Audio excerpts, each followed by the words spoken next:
Oh, hi there, hi there. Now, may we have our next contestant, please? Will you come in?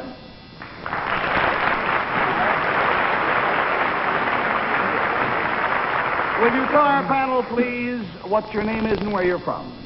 My name is John Cage. I'm from Stony Point, New York. Mr. Cage, and he is from New York. Now, Mr. Cage is a musician. He is a composer. He teaches a course in music at the New School here in New York. Now, Mr. Cage, if you'll whisper your secret to me, we'll show it to those folks out there, huh?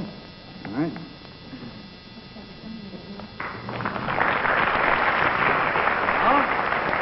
Well, that's very interesting. And there must be more.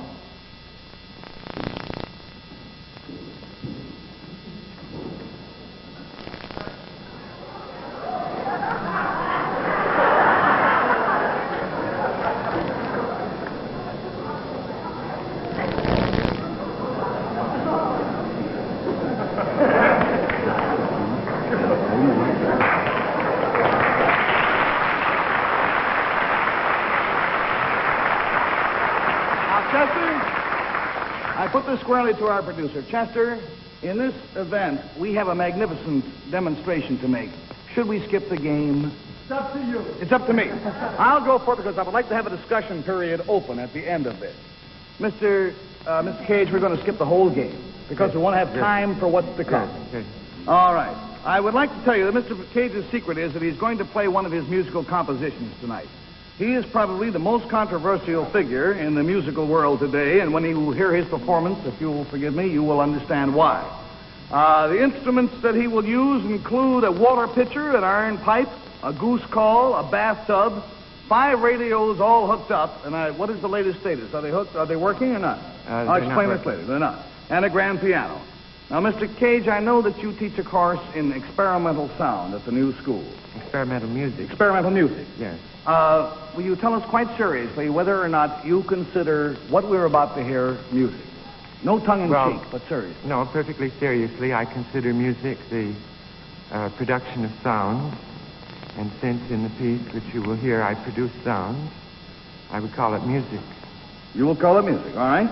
Now, lest you think this is some sort of a stunt, I would like to show you a review of a new album that Mr. Cage has made. This was in last Sunday's New York Herald Tribune.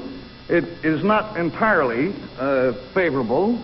It says, however, on records, his weird sounds, bells, cymbals, prepared pianos, and electronic devices exert a surprising degree of charm and affability. Then it goes on to say that certain compositions of his are really a delight to the ear. This is something that cannot be said of quite a few other of the Cage items. But the Tribune takes him seriously as a composer, and this as a new art form. Inevitably, Mr. Cage, these are nice people, but some of them are going to laugh. Is that all right? Of course. I consider laughter preferable to tears. Nice man. All right, let's show the a panel first of all, so we can get full scope for our cameras. Will you pull the desk back, please? I'm sorry about the game, but I think the time is more valuable. I have an idea about the radios. Instead of turning them on as I have written to do, I will hit them every time I turn them on. I'm supposed to turn them on. Well, now let me say this. The audience doesn't know what we're talking about. Okay. Let me say this. That Mr. Cage has consented to play this composition not as it was written, because a few hours before airtime, a jurisdictional union dispute arose between 2 unions as to who had the jurisdiction of plugging in the 5 radios. It has not been resolved as of right now, and so Mr. Cage has consented to do this, provided I make the announcement that the 2 unions came to a dispute and couldn't settle. Well, I've decided to, instead of turning them on as I would normally, I will hit the top of each radio instead. That will produce a sound of some kind. Then when I turn them off, I will knock them off the table. I'm with you, boy. All right, let's see this instrument. Great, thank you. That's it.